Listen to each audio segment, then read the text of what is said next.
dragi prieteni, suntem din nou la Cahul și am venit să-i felicităm pe Sergiu și pe Alina cu aniversarea celor 10 ani de căsătorie.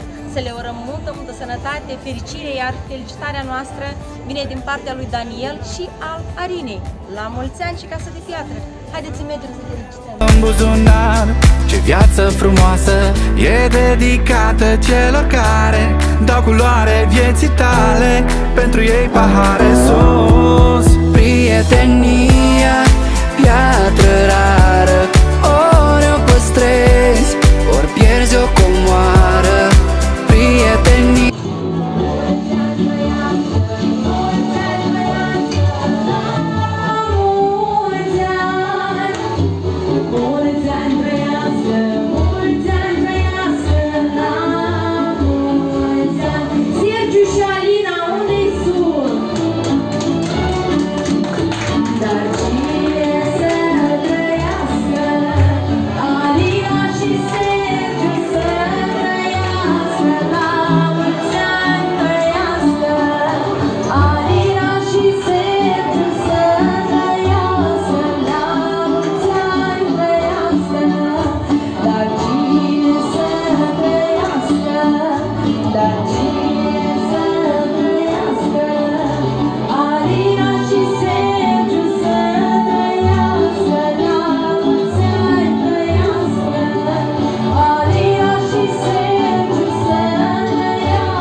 Vă spun bună ziua dumneavoastră și bună ziua, stimați oaspeți! Astăzi suntem aici să vă felicităm cu aniversarea celor 10 ani de căsătorie. Haideți să-i aplaudăm! Iar felicitarea noastră vine din partea cuiva și vreau să vă întreb pe dumneavoastră cum credeți din partea cui este această surpriză. Am să încep cu capul familiei. Cred că partea o fină. Fina și cu firmă. Dumneavoastră din partea cui credeți? Surori! Haideți să aplaudăm! Noi avem pentru dumneavoastră niște daruri și avem și un mesaj de felicitare în care scrie cine v-a organizat această surpriză. Buchetul este pentru dumneavoastră, doamna Alina. Haideți să aplaudăm împreună! Domnul Sergiu, această campanie este pentru dumneavoastră și am să dau citire mesajului de felicitare. Dragii noștri Sergiu și Alina, sincere felicitări cu ocazia aniversării a 10 ani de căsătorie. Fie ca puritatea dragostei să vă însoțească pe tot parcursul vieții și viața de familie să vă fie plină de bucurii și momente de neuitat. Să aveți parte de fericire, prosperitate, momente deosebite și multe zâmbete pe chipurile voastre. Fie ca iubirea, tandrețea și căldura mereu să aibă loc în inimile voastre. Cu ocazia acestei zile vă dorim ca și peste mai mulți ani să fiți la fel de tineri, fericiți și să vă iubiți la fel de mult. Sunteți o familie demnă de luat exemplu. Fiți fericiți și realizați-vă visele împreună. În cea mai frumoasă zi din viața voastră suntem alături de voi, cu inima și cu gândul și vă urăm numai fericire și bucurii. Să vă iubiți mereu ca în această zi minunată și să aveți o viață plină de fericire și împliniri împreună. Cu multă stimă și respect, felicitarea vine din partea lui Daniel și a Arinei. La mulți ani, haideți să le aplaudăm! Cu plăcere, și aici nu se termină surprizele noastre, noi venim cu un buchet de melodii ca să vă...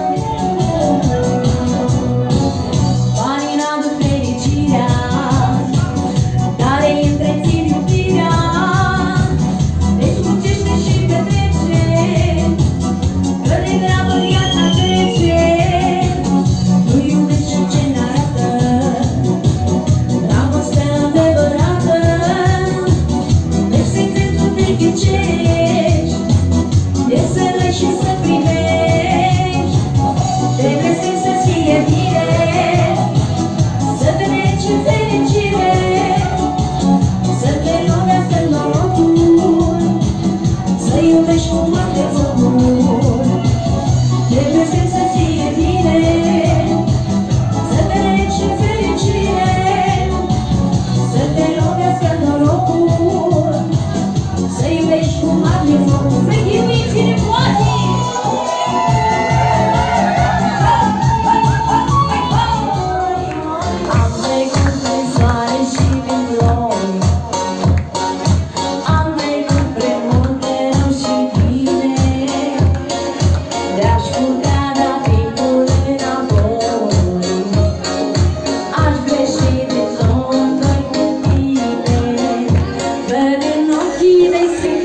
spun că aici la sfârșit surpriza noastră.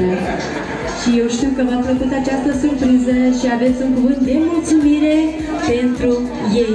Încep cu dumneavoastră, Sergiu. Da, mulțumim la toți pentru că ne-ați încurajat și am făcut această ceremonie. Și îmi cer scuze, dar nu că nu te-am nimerit. Am greșit, dar așa e, nu m-am gândit deloc. Îți spun sincer, mulțumim din suflet. Ți-ai adus aminte de noi, că ne stimez și încă o dată, eu stimez ce ai făcut pentru noi, nu-mi vine a crede. Mersi mult! Danu și Arina, mulțumim foarte frumos de surpriză. Suntem surprinși plăcut. Sănătate multă și numai bine! Prietenie